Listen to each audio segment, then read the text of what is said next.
मकबूजा कश्मीर के इलाके पहलगाम में एक हमले के दौरान अब तक 28 अफराद जान की बाजी हार चुके हैं। ये हमला ऐसे इलाके में किया गया जिसे भारत का स्विट्ज़रलैंड कहा जाता है और हमले के वक्त भी वहाँ पर कई हज़ार सयाह मौजूद थे। हमला इस लिहाज से भी अहमियत का हामिल है कि हमले से कुछ देर कबल ही अमेरिका के नायब सदर JD वेंस भारत के दौरे पर आए हुए थे। इसके अलावा हमले के दौरान भारतीय वज़ीर आज़म नरेंद्र मोदी सऊदी अरब के एक अहम दौरे पर मौजूद थे, जिसे उनको मुख्तसर करके वापस आना पड़ा। हमले की जिम्मेदारी मकबूजा कश्मीर के अंदर मौजूद एक ग्रुप द रेजिस्टेंस फ्रंट ने कबूल की है। हमला कैसे शुरू हुआ? मंगल की दोपहर 2:30 बजे पहलगाम के एक रिजॉर्ट के घने चिलगोज़ों के दरख्तों के दरमियान से 4 हमलावर बरामद होते हैं और अचानक रिजॉर्ट में दाखिल होकर वो वहाँ मौजूद सयाहों पर फायरिंग शुरू कर देते हैं। फायरिंग का सामना करने वाले वो सयाह हैं जो हिंदुस्तान के मुख्तलिफ इलाकों से सैकड़ों की तादाद में इस जगह पहुंचे। लोगों ने आवाज़ दी है कि फायरिंग हो रही है और चलते जाइए। होश ही नहीं था कि हम बचेंगे कि नहीं बच पाएंगे।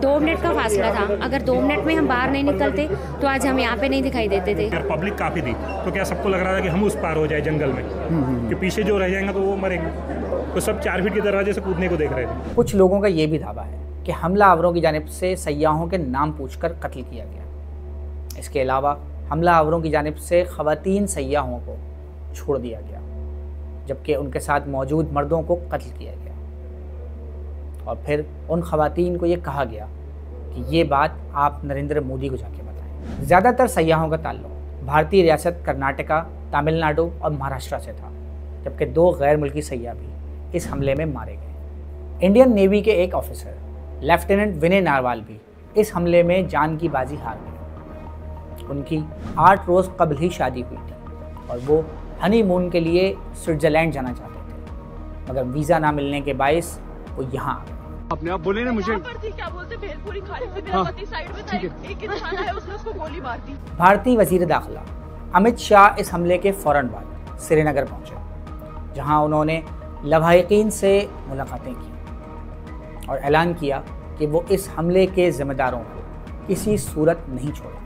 न्यू दिल्ली में मौजूद इंटरनेशनल क्राइसिस सेंटर के सीनियर एनालिस्ट परवीन धोंती ने अल जज़ीरा को बताया कि इस हमले की जिम्मेदारी भारतीय हुकूमत की जानिब से इलाके में नाफिज की जाने वाली एकतरफा पॉलिसीज़ हैं, जिसके बायस मुसल्लह जद्दोजहद को कहीं ना कहीं लोगों की खामोश हिमायत हासिल है और वो समझते हैं कि मुसल्लह जद्दोजहद ही वो वाहिद तरीक़ाकार है जिसकी ज़बान मोदी सरकार को समझ आती है। उन्होंने कहा कि ये भारतीय हुकूमत के उस अमन और इस्तेहकाम के तासुर की नफ़ी है जो उनकी जानिब से आर्टिकल 370 को हटाने के बाद से फैलाया जा रहा है। पाकिस्तान, अमेरिका, रूस, भारत और चीन समेत कई ममालिक की जानिब से इस वाक़े पर अफसोस का इजहार किया गया है। पाकिस्तान के दफ्तर ख़ारजा की जानिब से इस वाक़े पर अफसोस का इजहार किया गया है और मरने वालों के लवाहिकीन से ताज़ियत की गई है। मज़ीद न्यूज़ अपडेट्स और डिजिटल स्टोरीज के लिए सब्सक्राइब करें डॉन न्यूज़ पाकिस्तान।